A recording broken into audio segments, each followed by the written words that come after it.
Ассалаумағалейкум құрметтілерім, бүгін біз сіздермен қазақтың ұлттық десерті майсөкті жасайтын боламыз.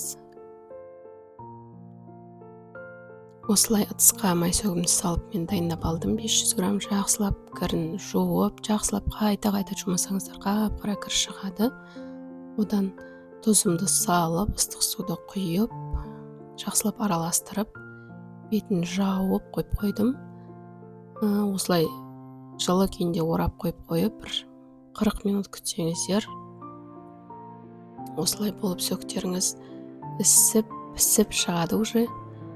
Содан кейін осылай ұстап көрсеңіздер, жұмсақ болып тұрады. Сол жұмсақ болған кезінде енді сөктің әртүрлі сортына байланысты, біреуі тез, біреуі жай дайын болады. Примерно енді сол 40-45 минут, 50 минут күтсеңіздер болады. Тестерден алып осылай екі қабаттап мен шашықты жайдым. Осылай жақсылап жайып, шашықтың бетінен біраз уақыт күтіп, кепкенше суынан құрғағанша қалған суларын салфеткамен осылай сүртіп алсаңыздар болады. Астына салфетка төсеудің керегі жоқ, осылай бетіне сүртіп алсаңыздар болады. Келесі кезекте майымызды салып, мен осы три желанияның сгущенкасын пайдаланамын. Қалған сгущенкалар сұйық болып кетеді, осы жақсы қою әдем болады. Майымызды салып, сгущенкамызды салып араластырамыз.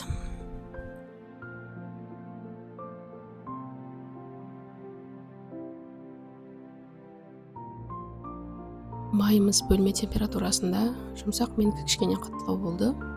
Сондықтан шамалы мыжып араластырып жібердім сонда да.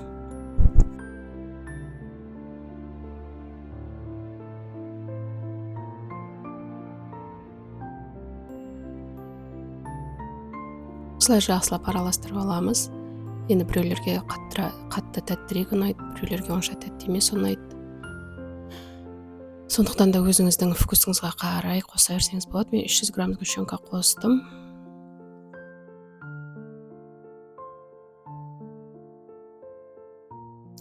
Енді мен шоколад алдым, Альпенгольд. Соны ертіп аламын. Қазір бетін әрлеуге. Осылай тұрған күйінде ыстық суды құйып үстіне ертіп аламыз. Және осылай кесеге салып, немесе қолыңызбен домалақтап салсаңыздар да болады. Енді үстіне шоколадымызды құйып, миндальмен әрлеп жібердім. Осы рецепт бойынша жасап көріңіздер. Ұнайтынына сенімдімін. Каналға тіркеліп, лайк басуды ұмытпаңыз. Ас болсын.